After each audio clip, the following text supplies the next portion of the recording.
It begins with a biological imperative. It is ancient, written into the very code of our DNA, etched into us long before screens ever existed. When the skin itches, the hand moves to scratch it, an automatic, desperate reflex. When the throat burns with the dry heat of thirst, logic dissolves. We do not think. We simply seek water to quench the fire. And when desire rises, when that ache settles deep in the chest and pulls at your nervous system, we seek release. We chase the climax like a starving animal chases a meal. Because, let's be honest, the climb without the drop feels like a journey to nowhere. It feels like a sentence left unfinished, a chord that never resolves. But ask yourself this: what happens when you strip away the external noise? What happens when you reach that peak in the deafening silence of your own mind, without the synthetic glow of a screen illuminating your face in the dark? To a brain conditioned by high-speed internet, 4K resolution, and infinite scrolling, this scenario sounds like a paradox, perhaps even a nightmare. We have outsourced our imagination to a glowing rectangle. We have become tourists in our own pleasure, needing a director, a cast, and a script just to feel something. We have forgotten how to be alone with our own biology. But this silence, this terrifying silence, is not an empty room. It is a return to the source. It is the ability to visualize satisfaction without the need for hyperstimulated, over-the-top content that numbs your receptors. It is the difference between truly eating a meal and merely watching someone else eat it while you starve. And this shift, it doesn't just change the feeling, it changes everything. Let's descend into the psychology of the unseen. But before we go deeper, you need to understand where we're going. We are not just scratching the surface. We are stepping into the basement. We are here to explore the hidden architecture of the mind, the structural beams that hold up your desires, your fears, and your habits. We are here to understand why we do what we do when no one is watching, and perhaps more terrifyingly, why we feel, or why we eventually stop feeling, what we should. Let me be clear, this is not a medical diagnosis. We are not looking at charts or prescriptions here. This is an excavation of the human soul. It is an autopsy of the modern condition. We are peeling back the layers of conditioning to find the raw, human impulse buried underneath years of digital sedation. We are opening a door to a conversation that is usually kept in the dark, double-locked, and buried. It is a conversation that happens in the silence after the screen turns off. It is the secret life that exists exclusively behind incognito mode, that digital shadow realm where we hide our truest hungers and our deepest shames. Most people live their entire lives afraid to look at this mechanism. They let the autopilot drive. But you are still here. So let's be brave enough to look at the machinery of your own desire. First, we must look at the silent battle waging war inside your skull, the war between mental stimulation and visual stimulation. You might ask yourself, and be honest with the answer, in the absence of the screen, in the absence of the pixels arranging themselves into perfect shapes, what is left to guide me?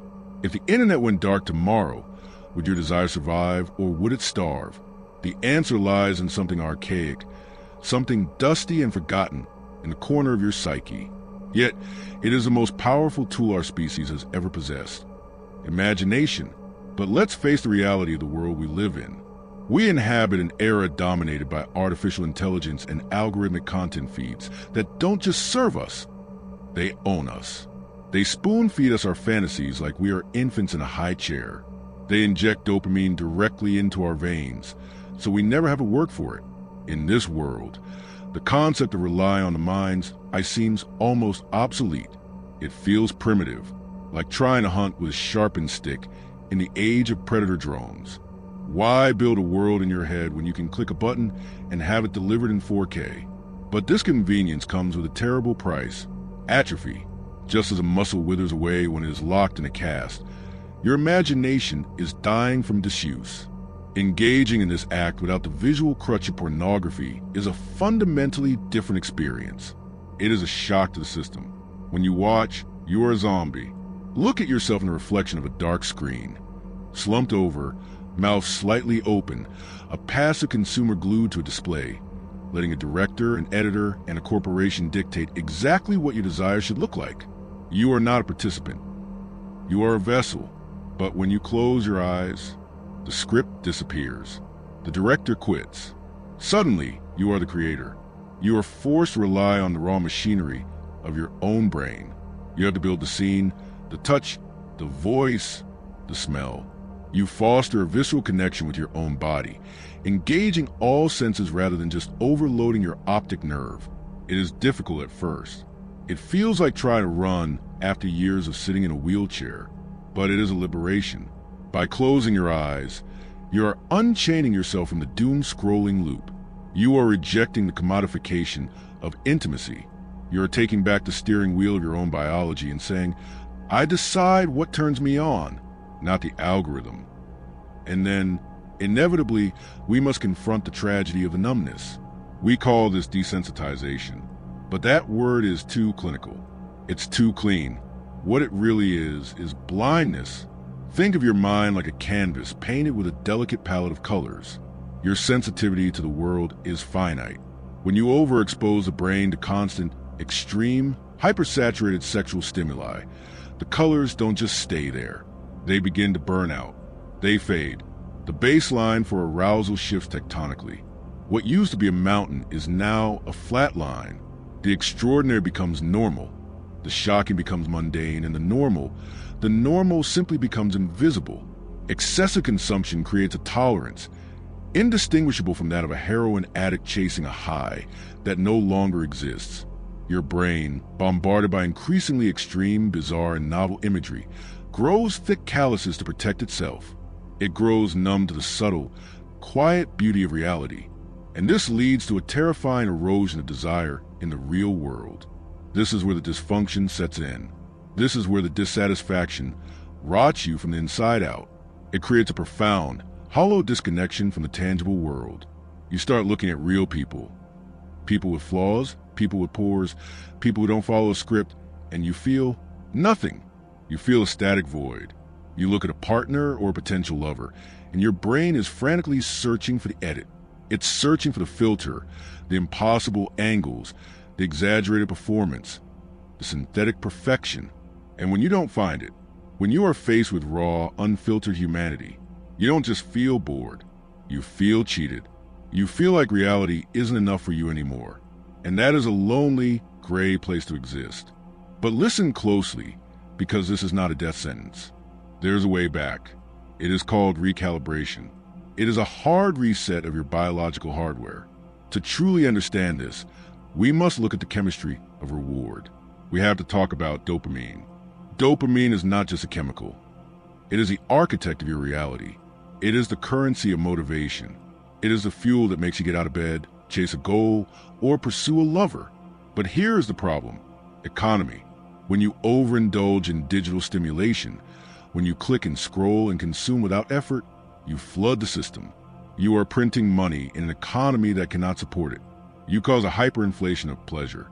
And just like in economics, when there is too much currency in circulation, the value of that currency drops to zero.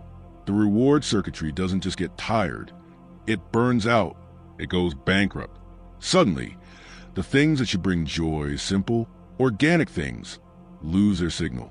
A favorite meal tastes like cardboard. A melody you used to love sounds like noise. The scent of rain, the accomplishment of a small task, or a partner's gentle touch, they feel gray. They feel lifeless. You are living in a high-definition world, surrounded by beauty, but you are perceiving it in low resolution. You are a ghost in your own life, watching through a pane of dirty glass. But by removing the artificial stimulus, you initiate a mental purge. It is painful at first. The silence will scream at you, but you stop the flood. You stop the inflation. You force the brain to remember how to do its job. You force it to manufacture its own arousal, natural and unassisted, rather than extracting it cheaply from pixels. You are allowing the scorched earth of your mind to heal. You are waiting for the rain to stop, so the soil can recover after the drought. And slowly, color starts to bleed back into the picture. The risk of addiction lies in the seduction of the screen. It is the path of least resistance. It feels incredible in the moment, doesn't it? It is a rush of high-density pleasure with zero effort. It is a biological short circuit. You get the reward without the hunt. You get the prize without the struggle. But this acceleration is dangerous. It is a trap coated in honey. It trains the mind to reject the slow burn of reality and seek the intense, the bizarre, the unrealistic. You are conditioning your brain to crave a level of stimulation that simply does not exist in nature.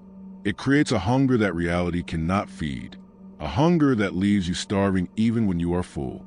And this brings us to the saddest casualty of all, the collateral damage in this war, the death of intimacy. The endless scroll through digital archives makes real romantic partners compete with curated, edited, and lighting-perfected fantasies.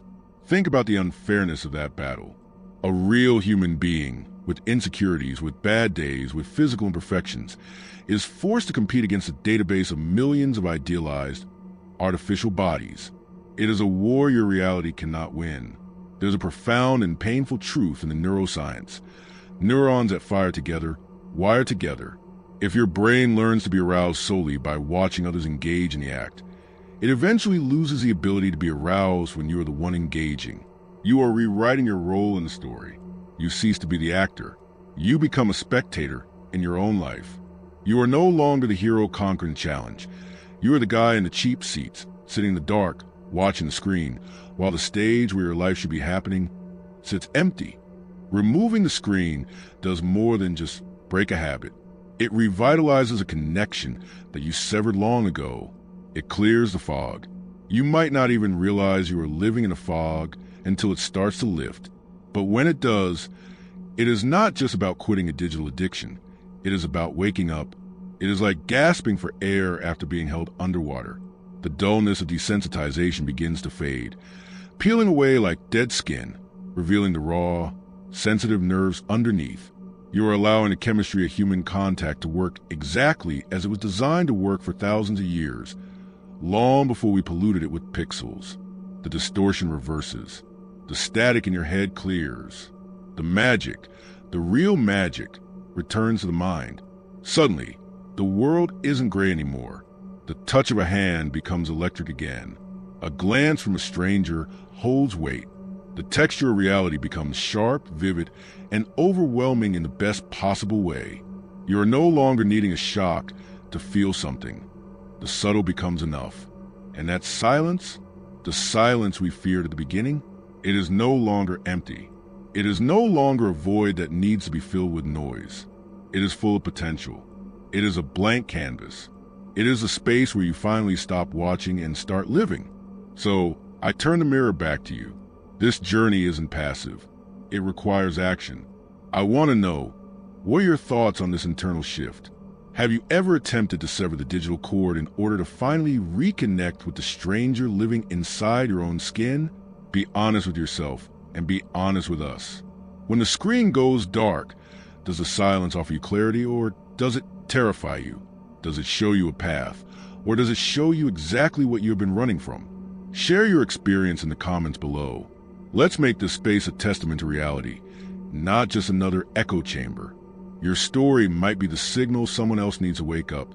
Stop being a spectator in the theater of your own existence. Step onto the stage. Don't just watch life happen. Live it. Take care of your mind.